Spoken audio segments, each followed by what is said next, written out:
En République démocratique du Congo, précisément en territoire du Masisi, province du Nord Kivu, c'est ici dans cette zone montagneuse où depuis 1985, les creuseurs artisanaux miniers se sont regroupés en associations, plus tard en coopératives pour l'exploitation des ressources minières. Il s'agit de la coopérative des exploitants artisanaux miniers de Masisi, Coopérama en sigle.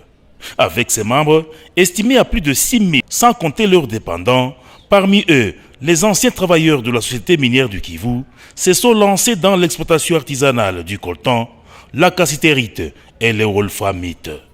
C'est en 2008 que la Coopérama sera officiellement agréée, avec son siège social établi à Rubaya, territoire du Masisi, province du Nord Kivu.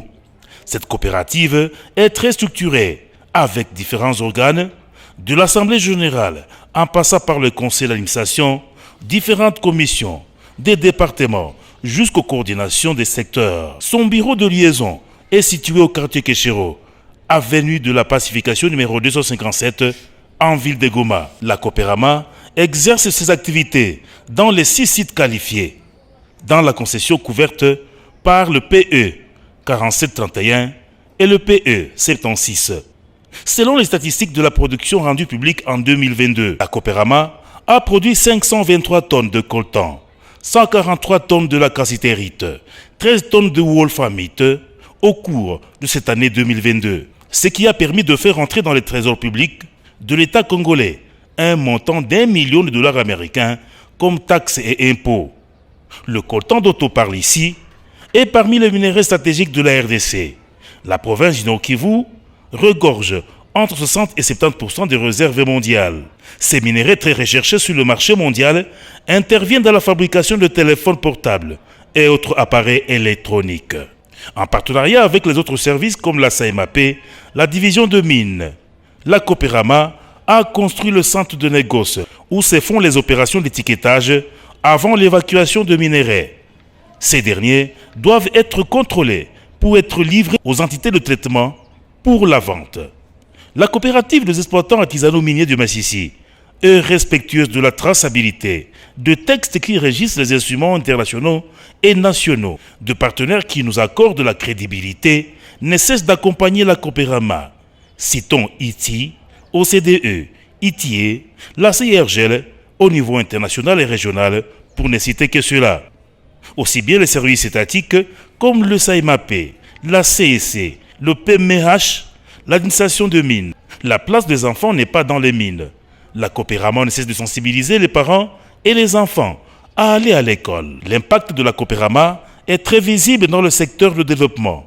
Visitez par exemple la ville de Goma, un regard touristique sur la ville, un boom immobilier est vérifiable depuis les 20 dernières années. Rubaya, l'agglomération qui avait 500 ménages, s'est transformée en une grande cité. Avec plus d'1 600 000 habitants du territoire du Masisi, ces derniers s'occupent de l'agro-pastoral. La Coopérama réfléchit en projet et prépare l'après-mine. Ils accompagnent les membres à s'investir dans l'agriculture et l'élevage. L'éducation, la santé, c'est son cheval de bataille. Avec ses moyens propres, la Coopérama s'est lancée dans la réhabilitation de routes de cette agricole, servant également à l'évacuation de minéraux vers le centre de négoce ou à son bureau de liaison à Goma. La Coopérama encadre les jeunes à travers l'équipe de football, une équipe affiliée dans la Ligue provinciale de football. En province du Nord Kivu, il s'agit du FC Coopérama. Convié à ce deuxième forum minier régional sur la gouvernance minière, tenu du 18 au 21 janvier 2023 à Yaoundé, nous sommes au Cameroun, la Coopérama vous partage ses expériences dans l'exploitation minière, artisanale, opportunités et défis pour le développement local. Parmi ces grandes recommandations et défis, le manque d'accès aux capitaux financiers, la Coopérama souhaite dans l'avenir migrer de l'artisanat vers l'exploitation à petite échelle, que le pays africain songe à la transformation locale de nos produits miniers en vue d'être compétitifs sur le marché mondial. Bienvenue un jour à Masisi, province du Nord Kivu, République démocratique du Congo, où il fait beau vivre.